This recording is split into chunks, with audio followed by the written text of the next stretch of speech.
Namaku Ardi. Tahun ini usiaku 22 tahun.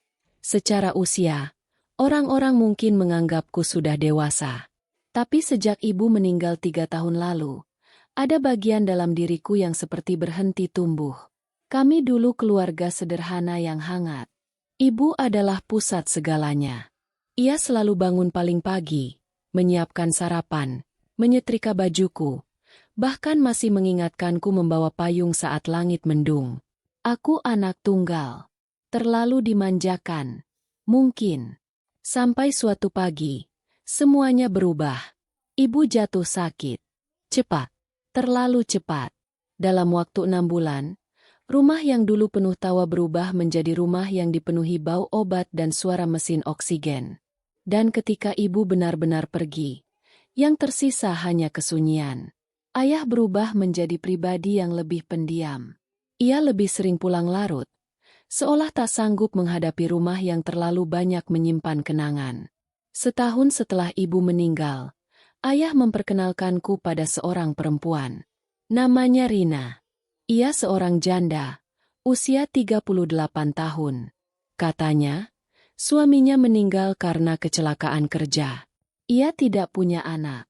Pertama kali melihatnya, kesan yang kutangkap adalah tenang. Terlalu tenang.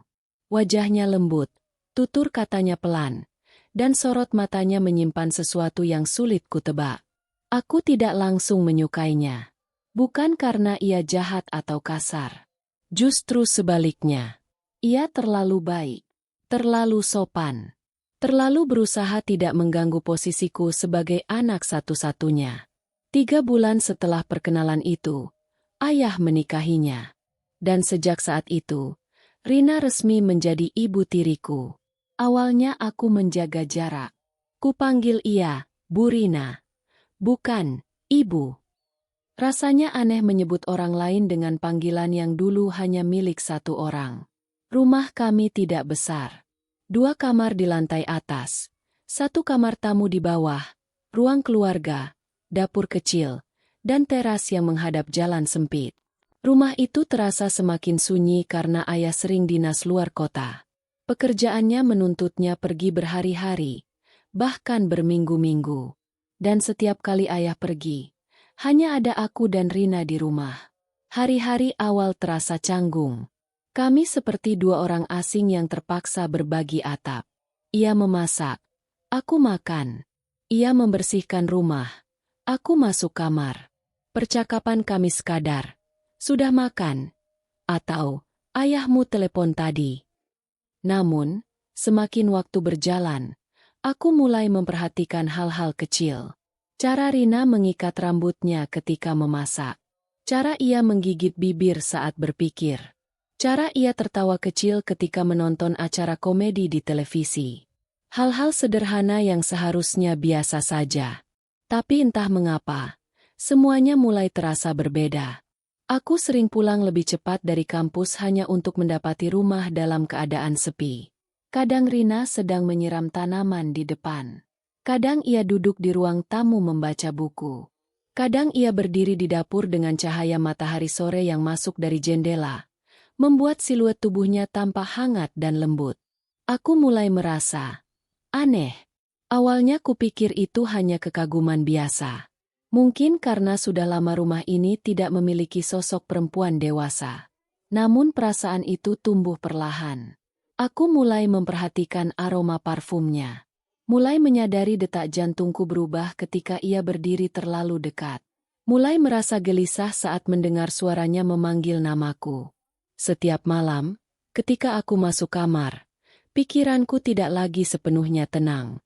Aku sering membandingkan perasaanku ini dengan rasa rindu pada ibu kandungku. Tapi keduanya berbeda. Sangat berbeda. Rina tidak pernah bersikap genit. Tidak pernah menunjukkan perhatian yang melampaui batas. Ia menjaga jarak. Bahkan terlalu menjaga. Tapi justru jarak itulah yang membuatku semakin penasaran. Suatu malam, ketika hujan turun deras dan ayah sedang dinas keluar kota, listrik sempat padam beberapa menit. Rina mengetuk pintu kamarku, meminta bantuan mencari lilin. Saat pintuku buka, Ia berdiri dengan rambut sedikit basah karena bocor dari atap teras. "Bisa bantu ibu sebentar?" katanya pelan. Kata ibu, itu terasa aneh di telingaku. Kami berjalan berdampingan menuju dapur. Dalam gelap dan cahaya ponsel yang redup, jarak di antara kami terasa begitu dekat. Aku bisa mendengar napasnya, bisa mencium aroma sabunnya. Dan saat itulah aku sadar, ada sesuatu yang salah dalam diriku. Sejak malam itu, aku sering terbangun di tengah malam dengan pikiran yang tak pantas. Aku mencoba mengalihkan diri dengan bermain game, belajar, atau keluar bersama teman. Tapi setiap kali pulang, rumah ini selalu membawa perasaan yang sama. Kesunyian. Dan di dalam kesunyian itu, hanya ada aku dan dia. Aku tahu ini salah. Sangat salah. Ia adalah istri ayahku. Perempuan yang seharusnya kuhormati sebagai orang tua. Tapi semakin kutekan perasaan itu, semakin kuat ia muncul. Aku mulai mengikuti akun media sosialnya secara diam-diam. Melihat foto-foto lama sebelum ia menikah dengan ayah. Foto ketika ia tersenyum lepas di pantai. Foto saat ia menghadiri pesta pernikahan temannya. Foto-foto yang memperlihatkan dirinya sebagai perempuan, bukan sebagai ibu tiriku. Dan disitulah semuanya mulai berubah. Aku tidak lagi melihatnya sebagai bagian dari keluarga. Aku mulai melihatnya sebagai perempuan. Setiap kali ayah pamit dinas, ada perasaan campur aduk dalam diriku. Di satu sisi, aku merasa bersalah karena menikmati waktu berdua di rumah dengannya. Di sisi lain, aku takut pada diriku sendiri. Aku takut suatu hari perasaanku akan terlihat. Takut tatapanku terlalu lama. Takut gerak-gerikku terbaca. Takut ia menyadari apa yang sebenarnya kurasakan. Dan aku sama sekali tidak tahu bahwa ketakutanku itu akan segera menjadi kenyataan. Sejak malam listrik padam itu, aku tidak lagi bisa bersikap biasa. Aku mulai menghindari Rina di pagi hari, tapi justru mencarinya di malam hari. Ada dorongan aneh dalam diriku, rasa penasaran yang bercampur dengan kegelisahan. Ayah kembali dinas luar kota selama 10 hari. Seperti biasa, sebelum berangkat ia berpesan agar aku menjaga rumah dan membantu Rina jika ada apa-apa. "Ibu kamu sendirian di rumah. Jangan cuek terus," katanya. Aku hanya mengangguk. Kalimat itu justru membuat dadaku terasa berat. Malam ketiga ayah pergi. Hujan turun lagi. Kota kecil kami memang sering diguyur hujan akhir-akhir ini. Suara air menetes di atap menjadi latar sunyi yang tak pernah benar-benar hilang. Aku berada di kamar. Lampu menyala redup. Pintu tak kukunci. Entah sejak kapan, aku mulai membuka kembali media sosial Rina. Menggeser layar perlahan. Mengamati setiap foto. Ada satu foto yang membuatku berhenti cukup lama. Foto itu diambil sebelum ia menikah dengan ayah. Ia mengenakan gaun biru sederhana, berdiri di tepi pantai. Rambutnya tergerai tertiup angin. Senyumnya lepas. Senyum yang tak pernah kulihat sejak ia tinggal di rumah ini. Aku memperbesar foto itu. Jantungku berdetak lebih cepat. Aku tidak tahu apa yang sebenarnya ku cari. Validasi? Pelarian?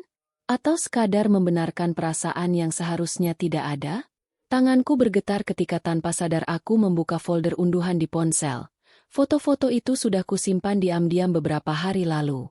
Dan di saat itulah semuanya berubah. Tiba-tiba terdengar suara langkah kaki di lorong. Pelan. Mendekat. Aku terlalu larut dalam pikiranku hingga tak menyadari pintu kamarku sedikit terbuka. "Ardi!" Suara itu membuat seluruh tubuhku membeku. Refleks aku menoleh. Rina berdiri di ambang pintu. Cahaya dari lorong menerangi setengah wajahnya. Tangannya memegang gelas air. Matanya langsung tertuju pada layar ponselku. Aku terlambat menutupnya. Tatapan kami bertemu. Waktu terasa berhenti. "Apa yang kamu lakukan?" Suaranya pelan, tapi jelas bergetar. Aku tak bisa menjawab. Tenggorokanku kering. Ia melangkah masuk satu langkah. Matanya masih tertuju pada layar yang belum sepenuhnya mati. Kenapa foto itu ada di ponselmu? Aku panik. Jantungku seperti ingin meloncat keluar. Itu cuma. Ucapanku terputus. Tanganku gemetar saat mencoba menjelaskan. Tapi tak ada kalimat yang terdengar masuk akal. Rina menatapku lama. Bukan marah. Bukan berteriak. Tapi kecewa. Dan justru itu yang lebih menyakitkan. Kamu melihatku seperti apa, Ardi? Tanyanya lirih. Pertanyaan itu menusuk. Aku menunduk. Untuk pertama kalinya aku benar-benar merasa telanjang. Bukan secara fisik, tapi secara batin. Semua yang selama ini kusembunyikan, terbaca jelas di wajahku. Aku tidak bermaksud buruk, kataku akhirnya. Meski aku tahu itu terdengar lemah. Ia menarik napas dalam. Ini tidak pantas. Kalimat itu seperti palu yang menghantam kepalaku. Ia bukan hanya berbicara tentang foto itu. Ia berbicara tentang semua tatapan yang mungkin selama ini ia rasakan. Tentang jarak yang mulai berubah. Tentang ketegangan yang diam-diam tumbuh. Rina memalingkan wajahnya. Ayahmu percaya padaku. Dia percaya kamu anak yang baik. Nama ayah disebut. Dan rasa bersalahku berlipat ganda. Aku berdiri dari tempat tidur. Jarak kami kini hanya 2 langkah. Aku cuma kesepian, kataku pelan. Entah kenapa itu yang keluar. Mungkin karena itu satu-satunya kejujuran yang kupunya. Rina terdiam. Aku bisa melihat matanya sedikit berkaca-kaca. Tapi bukan karena tersentuh. Lebih karena terluka. Kesepian bukan alasan untuk melanggar batas. Ucapnya tegas. Meski suaranya masih lembut. Keheningan menyelimuti kamar. Hujan di luar semakin deras. Aku merasa seperti anak kecil yang tertangkap basah melakukan kesalahan besar. Tapi di balik rasa malu itu, ada perasaan lain yang lebih membingungkan. Rasa takut kehilangan dirinya. Rina berbalik hendak keluar. Sebelum ia melangkah pergi, ia berkata tanpa menoleh. Mulai sekarang, kunci pintu kamarmu kalau sendirian. Kalimat sederhana itu terdengar seperti garis batas yang digambar jelas di antara kami. Pintu tertutup. Aku terduduk lemas. Malam itu aku tak bisa tidur. Bayangan tatapan kecewanya terus terulang di kepalaku. Sejak kejadian itu, suasana rumah berubah drastis. Rina tidak lagi menegurku seperti biasa. Ia tetap memasak, tetap membersihkan rumah, tetap menjalankan perannya, tapi semuanya terasa lebih dingin. Tatapannya tidak lagi netral. Kini ada jarak yang nyata. Setiap kali aku turun ke dapur, ia akan segera menyibukkan diri. Jika aku duduk di ruang tamu, ia memilih masuk kamar. Rumah yang sebelumnya sunyi kini terasa menekan. Aku ingin meminta maaf lagi, tapi tak tahu harus mulai dari mana. Aku ingin memperbaiki semuanya, tapi setiap kali melihatnya, aku justru semakin sadar bahwa perasaanku belum sepenuhnya hilang. Dan itu yang paling menakutkan. Karena konflik ini bukan hanya tentang ia memergokiku. Ini tentang sesuatu yang sudah tumbuh terlalu jauh di dalam diriku. Dan aku tidak tahu apakah aku cukup kuat untuk menghentikannya. Aku hanya tahu satu hal. Sejak malam itu, tidak ada lagi yang benar-benar sama di rumah ini. Dan aku merasa, ini baru permulaan dari sesuatu yang jauh lebih besar. Sejak malam ia memergokiku di kamar, rumah ini tidak lagi terasa seperti rumah. Ia terasa seperti ruang ujian. Setiap langkahku terasa diawasi. Meski Rina tak pernah benar-benar menatapku lama lagi. Justru itulah yang menyiksa. Ia terlalu menjaga jarak. Pagi hari berubah menjadi momen paling canggung. Jika dulu ia akan mengetuk pintuku untuk sarapan, kini ia hanya meninggalkan makanan di meja tanpa suara. Jika dulu ia sesekali bertanya tentang kuliahku, kini ia menjawab seperlunya. Oh, dingin. Dan aku tahu, itu salahku. Aku mencoba bersikap biasa. Sengaja pulang lebih malam agar tak terlalu sering bertemu. Tapi setiap kali aku membuka pintu rumah, aroma masakan dari dapur dan cahaya lampu ruang tengah selalu menyambut dengan cara yang sama, mengingatkanku bahwa ia masih ada di sana. Dan justru itu yang membuatku tak tenang. Suatu sore, hujan turun lebih deras dari biasanya. Langit gelap lebih cepat. Listrik kembali padam. Kali ini cukup lama. Aku turun ke bawah untuk mencari senter. Rina sudah lebih dulu berada di ruang tamu, menyalakan lilin di atas meja kecil. Cahaya api membuat bayangan wajahnya bergerak lembut di dinding. Kami hanya berjarak beberapa meter. Tapi rasanya seperti dipisahkan jurang. Ayah telepon tadi, katanya tanpa menatapku. Dia pulang 3 hari lagi. Aku mengangguk pelan. Keheningan kembali turun di antara kami.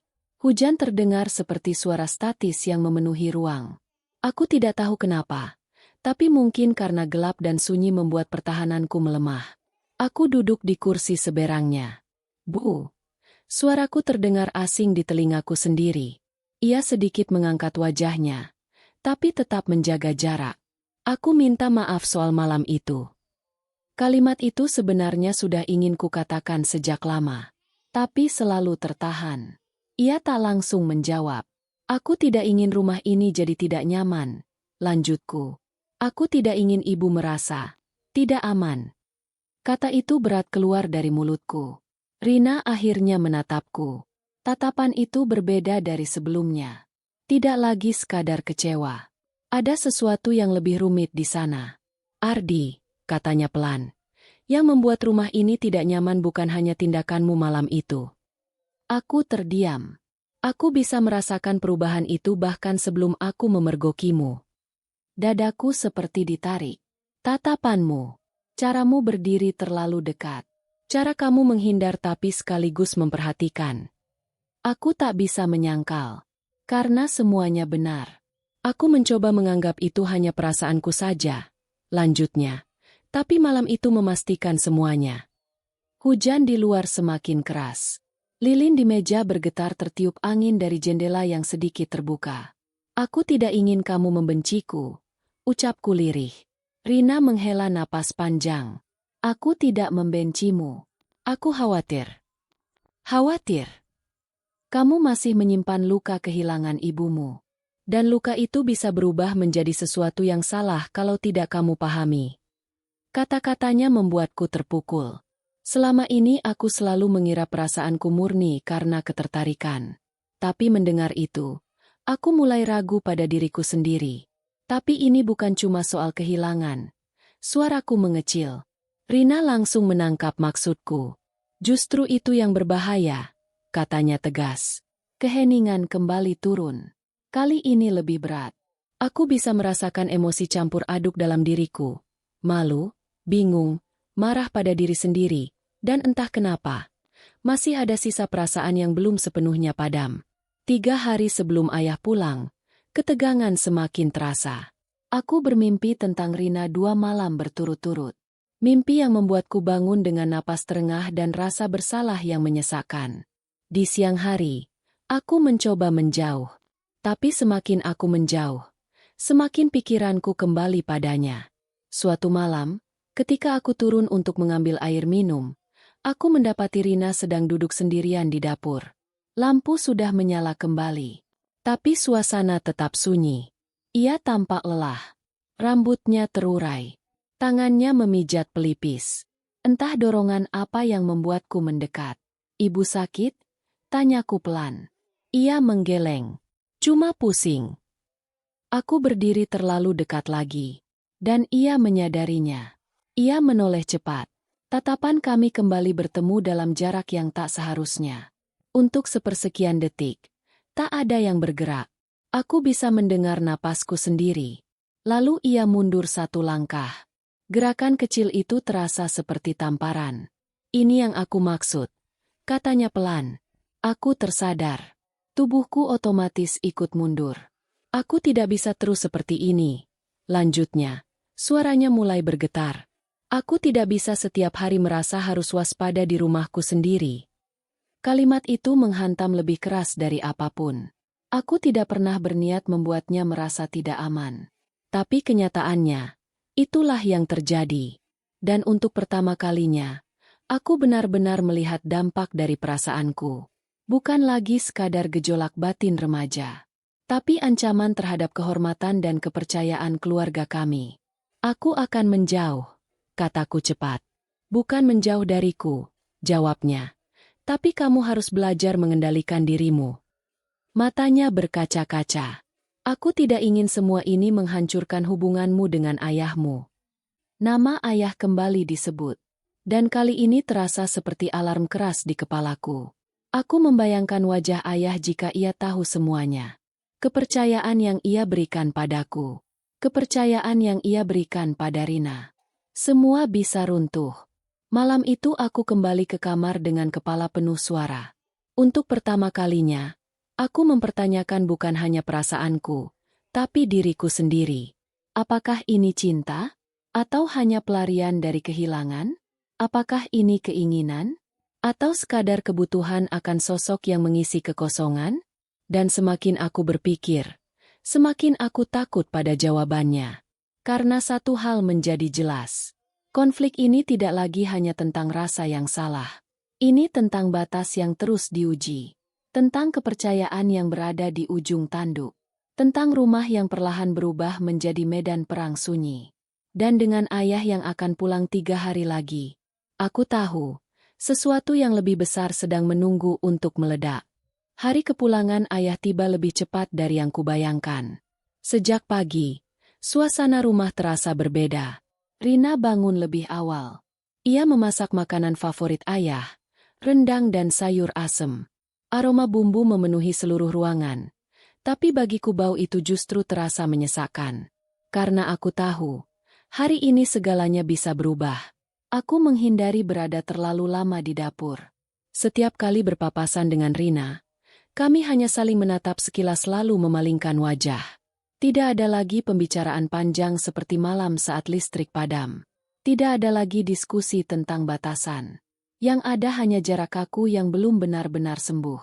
Menjelang sore, suara mobil ayah terdengar masuk ke halaman. Jantungku langsung berdetak lebih cepat. Rina berdiri di ambang pintu, mencoba tersenyum seperti biasa. Aku berdiri beberapa langkah di belakangnya. Ayah turun dari mobil dengan wajah lelah tapi bahagia. Rumah terasa beda kalau kalian berdua menyambut begini, katanya sambil tertawa kecil. Kami tersenyum tipis. Aku bisa melihat Rina berusaha terlihat normal. Malam itu kami makan bersama. Ayah bercerita tentang pekerjaannya di luar kota. Tentang hotel yang tidak nyaman. Tentang proyek yang hampir gagal. Biasanya aku hanya mendengar setengah hati. Tapi malam itu aku hampir tak mendengar apapun. Fokusku hanya pada 2 hal. Tatapan Rina yang terlalu berhati-hati. Dan rasa bersalah yang semakin menumpuk di dadaku. Selesai makan, ayah masuk kamar untuk mandi. Aku membantu Rina membereskan meja. Kami berdiri berdampingan di dapur. Canggung, hening. Piring yang beradu terdengar terlalu keras di telingaku. Tiba-tiba ayah kembali keluar. Mungkin hendak mengambil handuk yang tertinggal. Ia berhenti di ambang pintu dapur. Matanya menyapu kami berdua. Ada yang aneh, katanya pelan. Kami langsung menoleh. Aneh? Tanyaku pura-pura tidak mengerti. Ayah menatap Rina, lalu menatapku. Kalian seperti orang asing. Jantungku seperti berhenti sepersekian detik. Rina berusaha tersenyum. Tidak kok, Mas. Biasa saja.